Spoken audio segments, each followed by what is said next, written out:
And welcome back to The Secret Life of Parkinson's. I'm Jessica Krauser, and I apologize again. I don't have Brian Baker, but we have Melissa Carlson, owner of PD Next Steps. Hi. I'm really happy to be here. I know. I'm excited too, because you want to know why. Why? Because my doctor is here.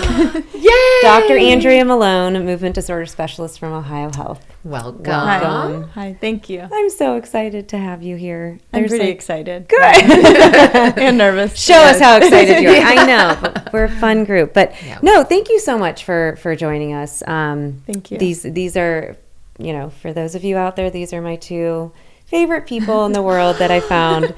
Could you believe that you're sitting at one table with you? I know. And really I found you guys both so early on. Obviously you're the one that gave me some bad news, but no.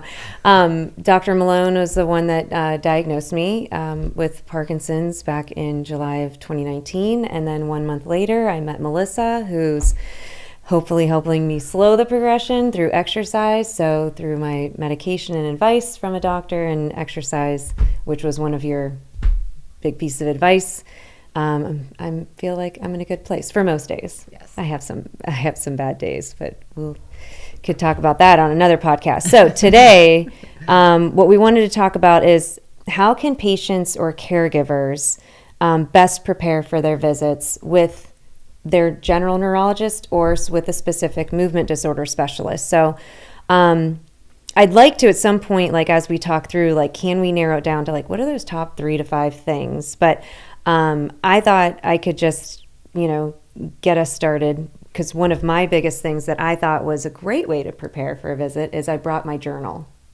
And I didn't realize how beneficial that was going to be, because I used to journal all the time, but along my whole journey, which was about 2 years, I would write little notes, and then I started piecing things together. And I remember when I came to you, you're like, can I just see that book? And I was like, yeah. And you're reading through it, and I was like, that was like the best thing any doctor could have ever done for me. So I'm assuming a journal is a great way to prepare, but tell us about some things that you've seen, like best practices, or what you want to see. Sure. Yeah.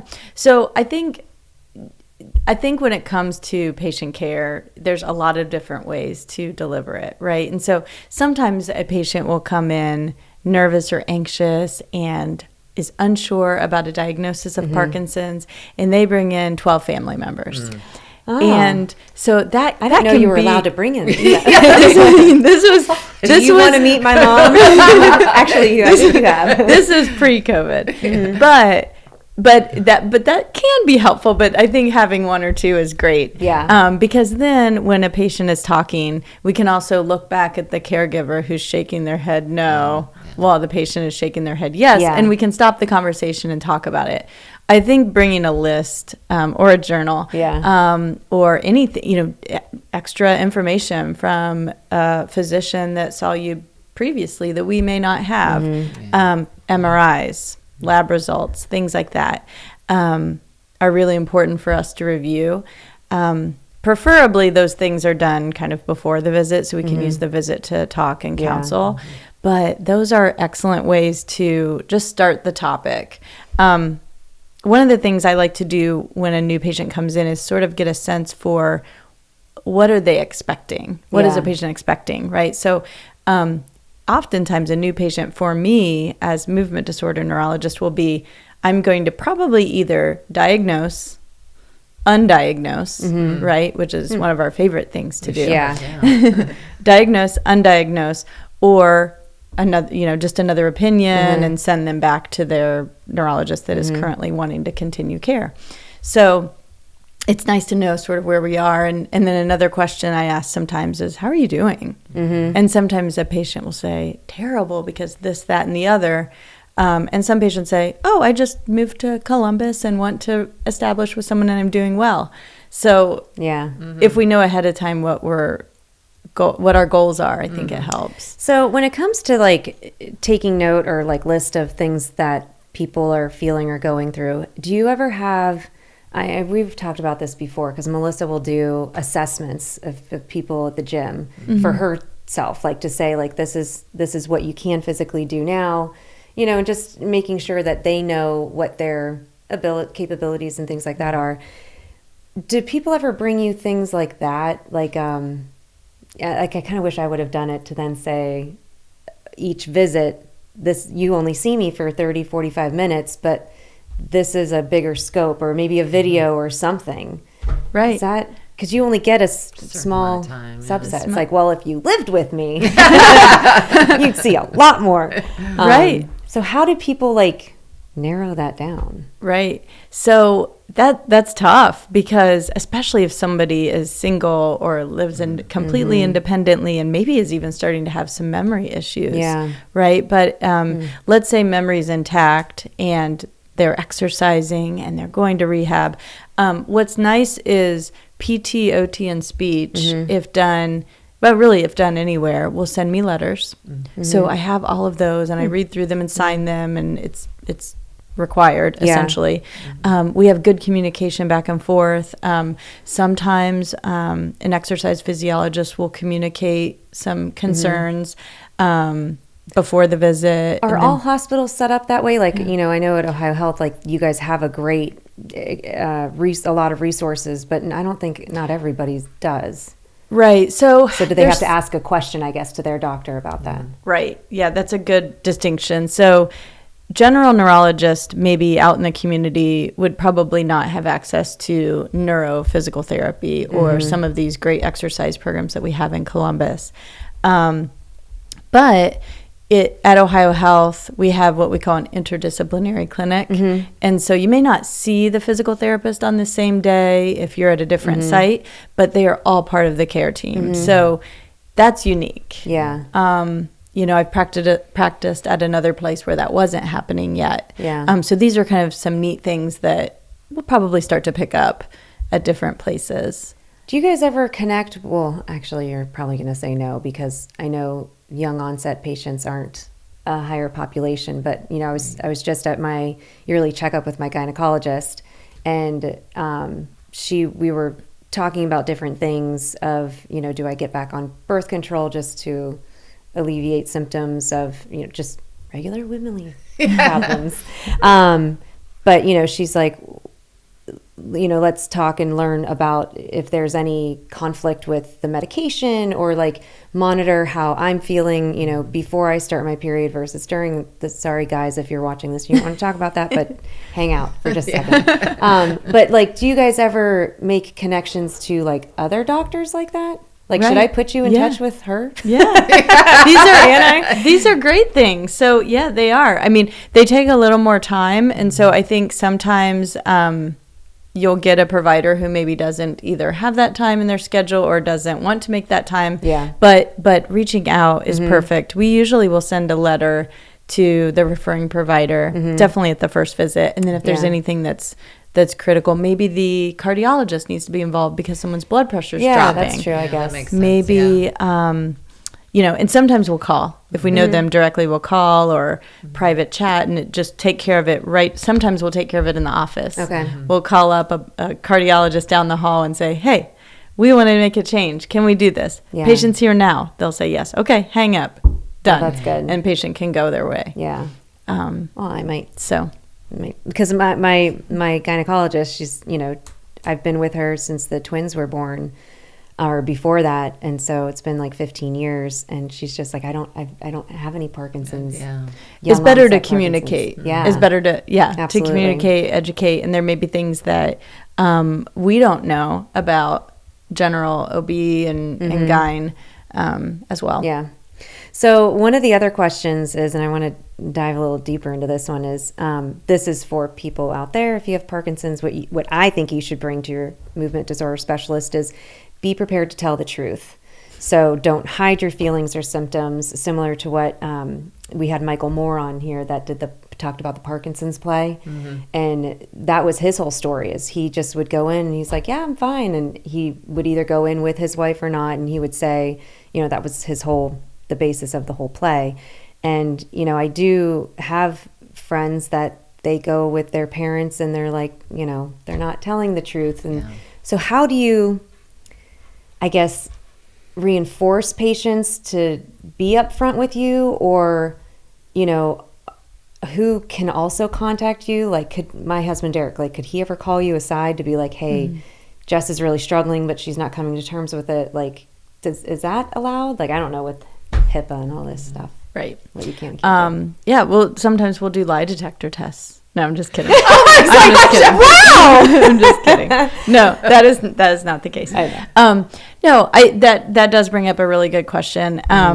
So when it comes to who we may communicate with, generally there will be an emergency contact on paperwork, and that comes up at the first visit. The front desk or the office staff will take care of all of that. So the person might need to be on there, and it's good to get the patient to consent that it is still okay to make that phone call. And then also there's, for a subset of patients, people have durable power of attorney. And we have social workers that can help people do that. Because it's hard to navigate all that paperwork. And sometimes people have fees. So we have social workers at OhioHealth and other sites that can help people get that. If they have power of attorney, then that's really clear cut and easy. And we just get a copy for the chart. So when it comes to, I don't know about lying, but hiding or being more stoic is something that we know about. And so sometimes we'll have an entire visit, and then the power of attorney will call us and say, he didn't mention anything that is really going on. And so then we have to redo a visit over the phone and really get the story. So, I mean, we're used to that. We try to pull it out of people, but sometimes people just, I guess in some ways you want to, any patient probably wants to maybe impress the provider, right, in some way. And not to make that sound silly, but I think we see it a lot in the gait testing. So this is one of my favorites, when a patient's family member might call in and say, they're falling, I can't get them out, they're not doing it, they're just sitting around watching TV all day.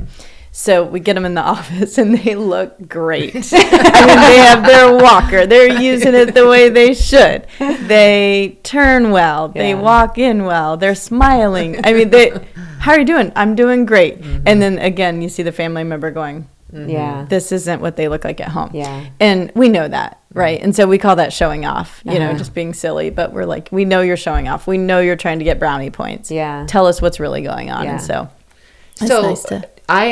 we have a care partner group that meets once a month, and I've heard, if not once, probably 10 times in the past 3 months, we go to these appointments, and the person living with Parkinson's says everything's fine, everything's great, and they don't want to change anything.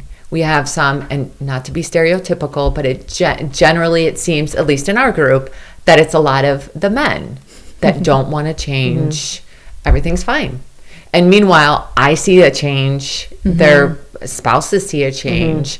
And the spouses want to pull their hair out. Like, what can we do? So in your recommendation, make sure they're that power of attorney, or power, what did you call it? If they need a durable power of attorney, sometimes that's for memory issues or other things. But if you have that, then that's great. If you have the family member just come with the patient, they consent, or those sort of things. But there are a number of things that we can do too. I mean, I joke around about the person that walks really well, but then someone comes in, and we can tell by what we call our unified Parkinson's rating scale, which you are both very familiar with.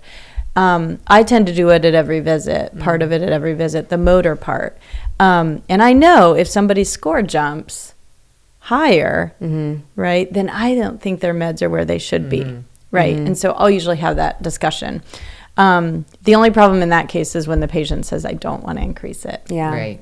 But I usually say, I think you're going to feel better if we increase it. And so generally they'll try it. I say, if you try it and don't like it, stop it. Well, or not stop, but wean back. That's the other question about medications.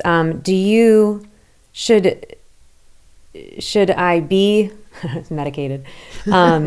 Should I just have had medication before I come see you, or do you prefer that we're coming off so you see what those off times look like? Like is there a difference? I know there's a difference in us, but do you, when you do those movement things, can you tell? Yep.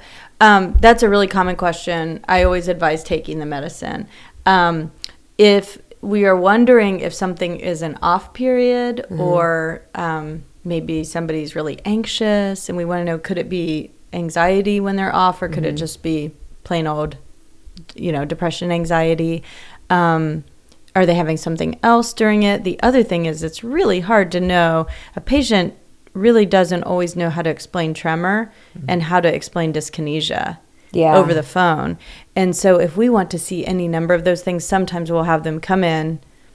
Maybe we'll say, hold the medicine. We'll see you. Okay. Take the medicine. We'll come back in 30 minutes or when it kicks in. So it's a little trick that we can do, which is nice. But in general, I would say take the medicine before the visit, because it doesn't mask all your symptoms. There are still things that we can see. Right.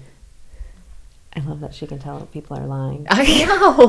Which makes sense. I mean, you see it all the time. Right. But I don't know about lying. Not lying, but they're hiding. Yeah. Which Derek and I were open books. We're just like, blah. Like, let me tell you everything about my life. And how can this help? I have a question. Sorry, Jess. No, please.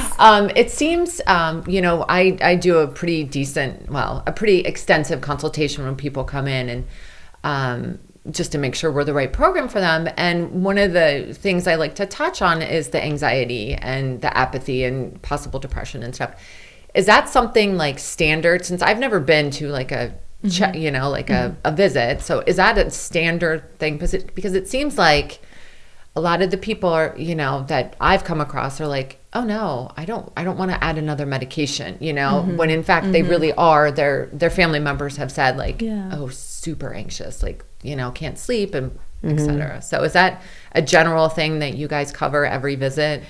Right. So there are Parkinson's disease specific review of symptoms that most of us do in movement disorders clinic.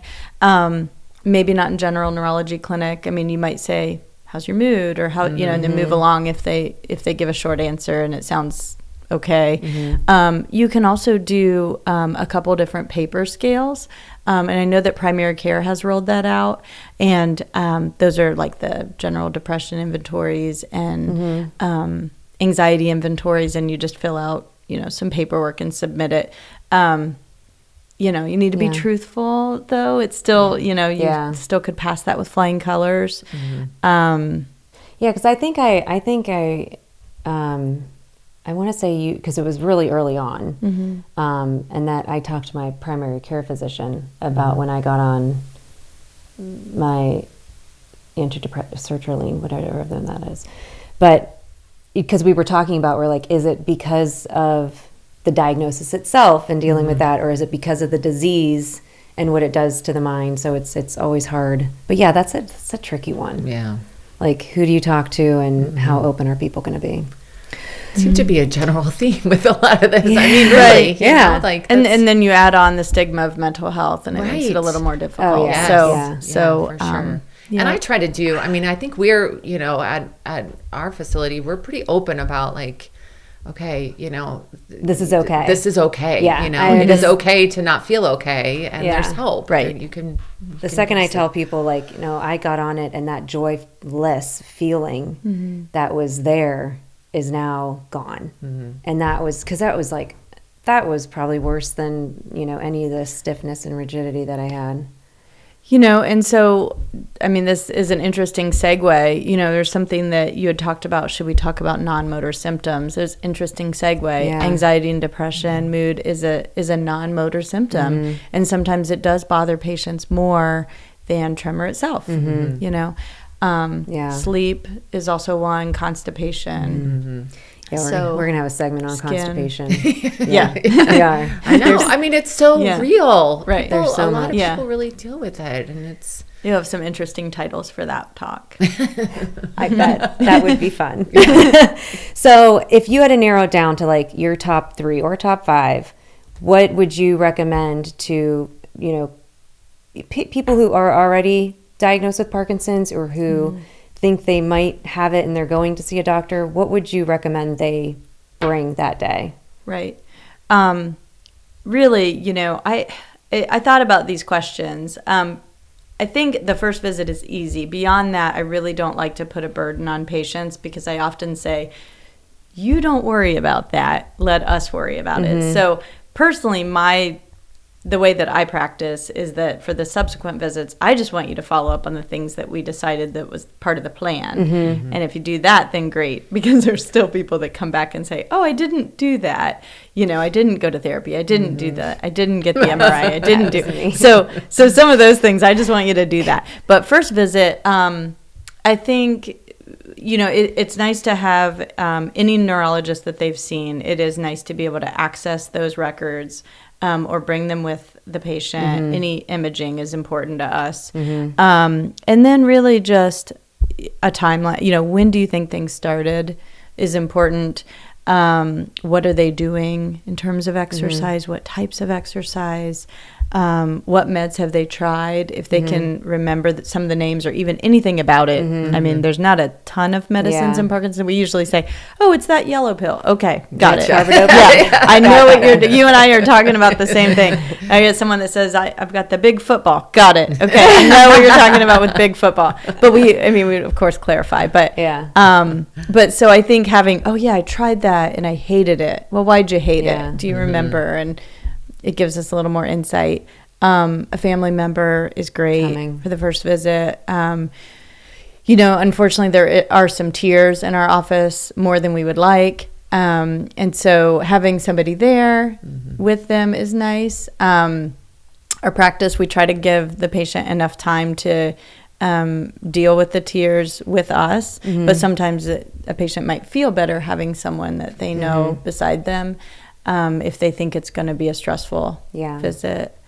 I was like, I got to go to work. I have another meeting. I got to go. And we got to the elevator and Derek's like, and I'm like, what is the matter with you?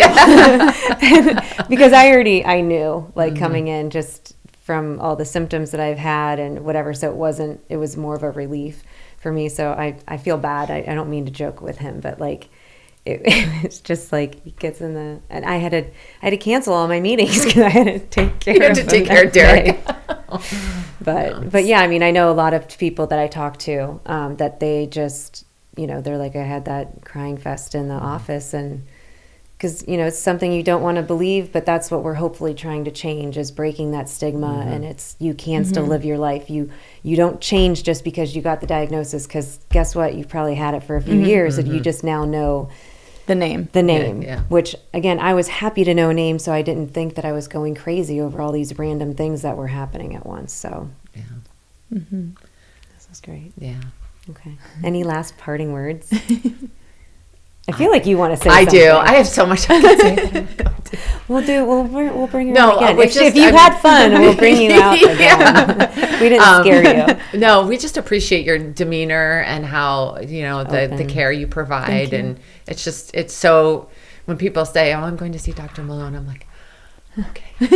It's just, because just this week I had a gal that contacted me that saw a general neurologist, and he said, I think you have Parkinson's, and you should probably start to get your affairs in order. Yeah, those are the things we need to have. And that's just, it breaks my heart, and immediately I steered her to another, to your group. So it's great. You do a wonderful job. And we really appreciate it. Yeah, thank you.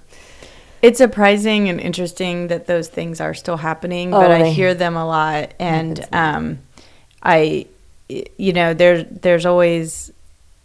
there are always time constraints. And the world of neurology, I should say, is getting very complex. So, a general neurologist has a lot to think about. So when I think about those things happening it also gives me kind of a pit in my stomach to hear that's happening. But unfortunately, to keep the job, there are things that they have to do to get patients in, patients out. But I would much rather just say, I think you might have it.